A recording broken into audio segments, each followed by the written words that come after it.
Welcome to another episode of High Magick Practices.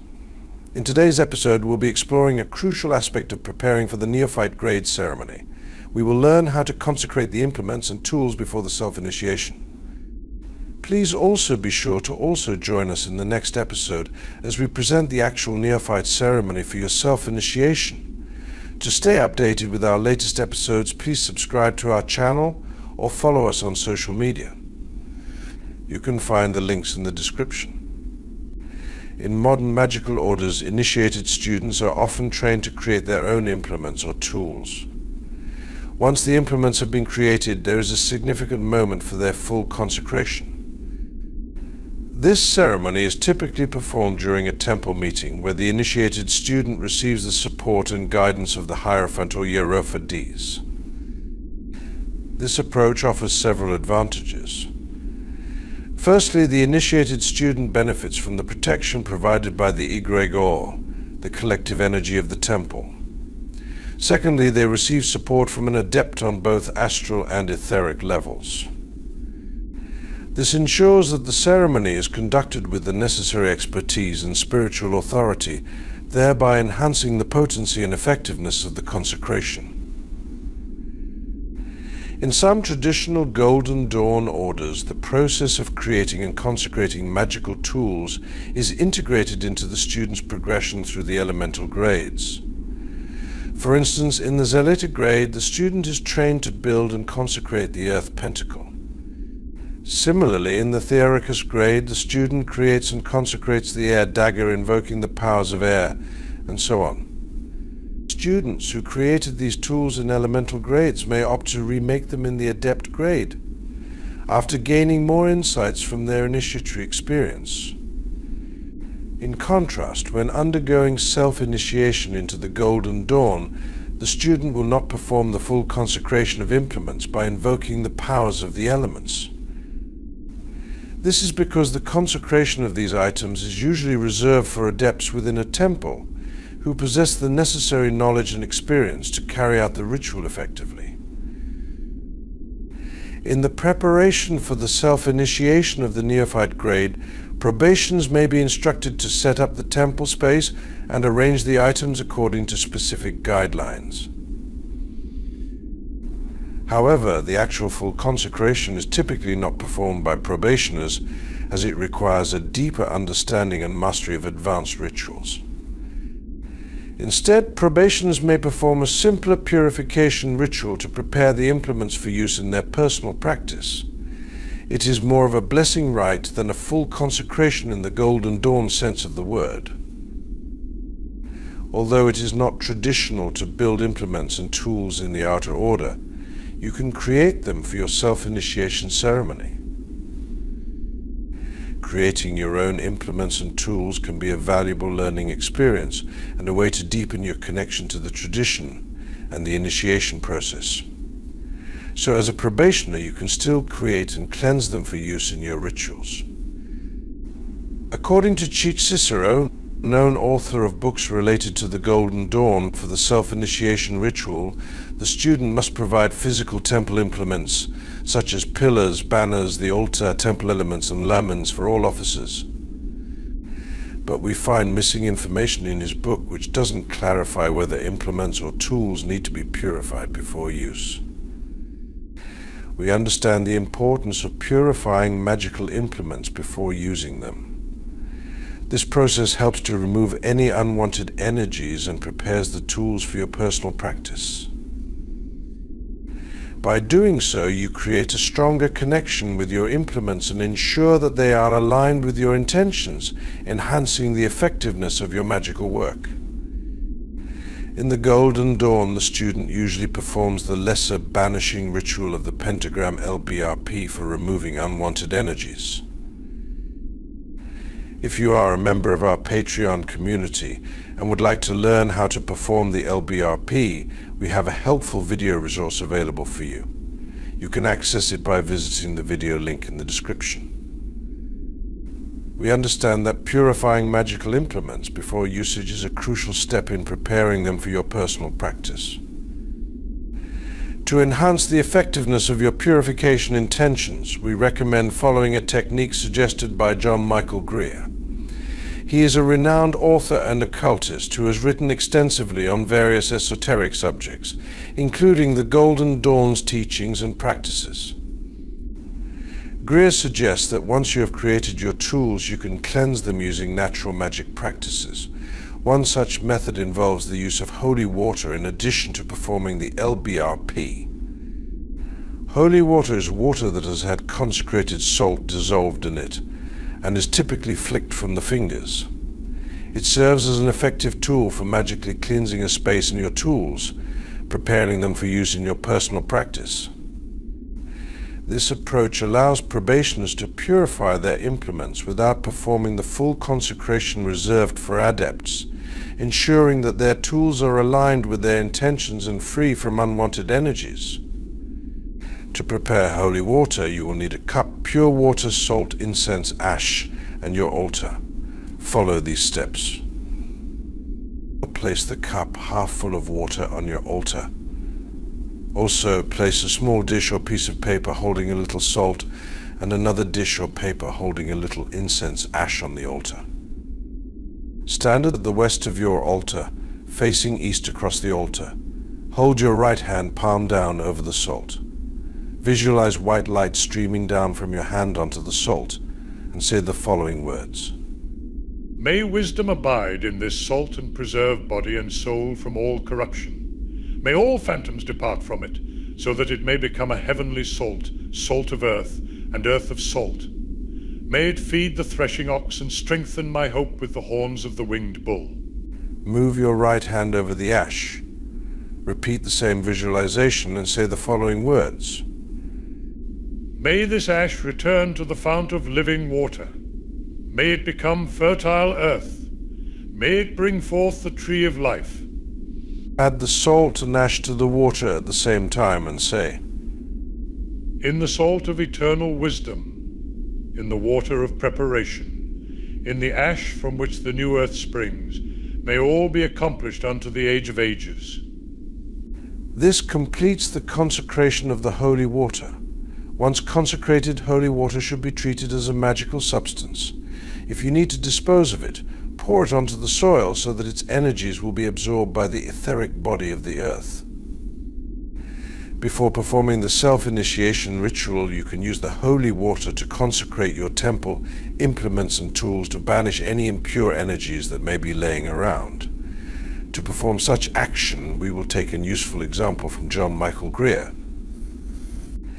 You will need an altar, a stick of incense in a holder, and a cup or goblet of holy water you already prepared. Let's start the consecration. Stand at the west of the altar facing east and say, Ekas esti bebeloi. This ancient proclamation means, Begone, begone, you unworthy ones. Then perform the LBRP while standing at the west of the altar. Pause, then take the cup of water in both hands and raise it above the level of your head and say, And so, therefore, the priest who governs the works of fire must first sprinkle with the lustral waters of the loud, resounding sea. Hold the cup of water in your hands and walk to the eastern point of the space. Use the cup to draw an equal-armed cross in the air, imagining it in a deep blue color. Then, dip the fingers of your left hand into the cup and flick water 3 times towards the east. Go around to the south and repeat the process, tracing the cross and sprinkling the water. Do the same to the west and then to the north. Finally, return to the east, raise the cup high and say, I purify with water. Return to the west side of the altar and put the cup back in its place. Take the stick of incense from its holder and holding it in both hands, raise it above the level of your head. Say, And when, after all the phantoms are banished, you shall see that holy formless fire which darts and flashes in the hidden depths of the universe, listen to the voice of fire. Lower the stick of incense and go to the east, tracing an equal-armed cross like the one you made with the cup, and wave the incense 3 times to the east. Visualize the cross as brilliant red. Go around in the same way to south, west and north, repeating the action, and then return to the east. Raise the stick of incense high and say, I consecrate with fire. Return to the altar and put the stick back in its holder. Go around the left of the altar to the east and circle around the space clockwise 3 times slowly. As you circle, imagine yourself climbing a spiral stair, while the altar and its implements, the pentagrams and crosses traced around you, and the floor beneath you all rise with you. Each time you pass the eastern quarter of the space, including the first time, perform the sign of the Enterer, also known as projection sign, in the direction of your movement. As you reach the east at the end of the 3rd circuit, imagine yourself reaching the top of the stair. Return to the west side of the altar and face east. Make the sign of the Enterer and say, Holy art thou, Lord of the universe. Repeat the sign and say, Holy art thou, whom nature has not formed. Repeat the sign and say, Holy art thou, the vast and the mighty one, Lord of the light and of the darkness. As you finish, make the sign of silence, timing this so that your finger reaches your lips as you say the word darkness. This completes the opening ritual. The 3 speeches included in the beginning of this opening ritual are drawn from ancient sources. The first 2 from the Chaldean oracles, a handbook of magic dating to Roman times, and the last from a Gnostic magical prayer. After the opening ritual, begin the blessing of your implements by facing east. Touch the desired implement to be blessed with your right hand. Visualize a sphere of white light enveloping your implement or tool, and affirm with confidence and intention. In this sacred space, and in the presence of the Lord of the universe, Yod-Hei, Vav-Hei, I purify this implement with water. May it serve to strengthen my connection with the divine and my higher self, to foster a relationship with the elements and their forces. May it nurture inner balance and harmony between severity and mercy within myself. May it be a pure and fitting instrument for the great work in the service of the divine. Visualize the sphere of white light expanding and intensifying, its radiance piercing through any impurities or imperfections within the implement or tool. As it does so, imagine the brilliance of the light dissolving and purifying any negative energies or influences, leaving only the pure essence of the divine to fill and empower the object. See the light continuing to grow brighter, until the implement or tool is completely enveloped in its radiant glow, glowing with the power and energy of the divine. When you feel that the consecration is complete, say with gratitude and reverence, In the name of Yod-Hei Vav-Hei, I give thanks for the blessing of this implement. May it serve me well in the great work. Once you are finished with your implements, begin the closing ritual. You must perform the purification by water and consecration by fire again, exactly as in the opening ritual. Then go to the east side of the altar and circle around the space 3 times counterclockwise, moving slowly. As you circle, visualize yourself descending the spiral staircase you climbed during the opening ritual, along with the altar, implements, crosses, pentagrams, and the floor itself. Each time you pass the eastern quarter, make the sign of silence in the direction of your movement. After completing the 3rd circuit, return to the west side of the altar. Face east, extend your arms to your sides in the form of a cross and say, In the great name of strength through sacrifice, Yeshua, Yehoshua, I now release any spirit which may have been imprisoned by this ceremony. Depart in peace to your dwellings, and let there be peace between us now and in the future. Finish the closing ritual with the LBRP. This should be enough. It is recommended that you perform the consecration ritual for each implement or tool individually, rather than consecrating them all at once.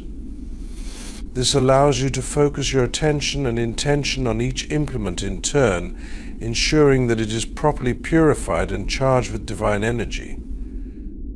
Take your time with each consecration, visualizing the sphere of white light enveloping the implement and dissolving any impurities or negative influences. When you feel that the consecration is complete, move on to the next implement, repeating the process until all of your implements have been blessed and consecrated. Note that this type of consecration in self-initiation differs from the full consecration, which uses advanced rituals such as the Supreme Invoking Ritual of the Pentagram SERP, Lesser Banishing Ritual of the Hexagram LBRH, and Supreme Invoking Ritual of the Hexagram SIRH, as these are typically performed by adept-level practitioners in the second order. If you are seeking a full consecration, we recommend looking for a physical temple in your region. After being initiated by adepts, you can start creating your own implements for full consecration. We suggest checking out the book Secrets of a Golden Dawn Temple by Chic Cicero for guidance and inspiration. Remember that once consecrated, your implements should never be touched by anyone other than yourself. Each tool should be wrapped in its own silk or linen wrapper and kept in a secure place when not in use. Well, that is it for now. We would like to thank you so much for joining us on this episode of High Magick. We hope you enjoyed learning about the consecration of your implements. We couldn't do this without your support. So we want to give a huge thank you to all of our subscribers, members, and donors. If you enjoyed this episode, please consider liking and subscribing to our channel to help us reach more people and create even more content. And if you're looking for ways to support us further, we invite you to become a member on Patreon or make a one-time donation via PayPal or Buy Me a Coffee website. Your contributions help us cover the costs of producing this show and enable us to continue bringing you high-quality content. Thank you again for being a part of this community, and we'll see you in the next episode of High Magick.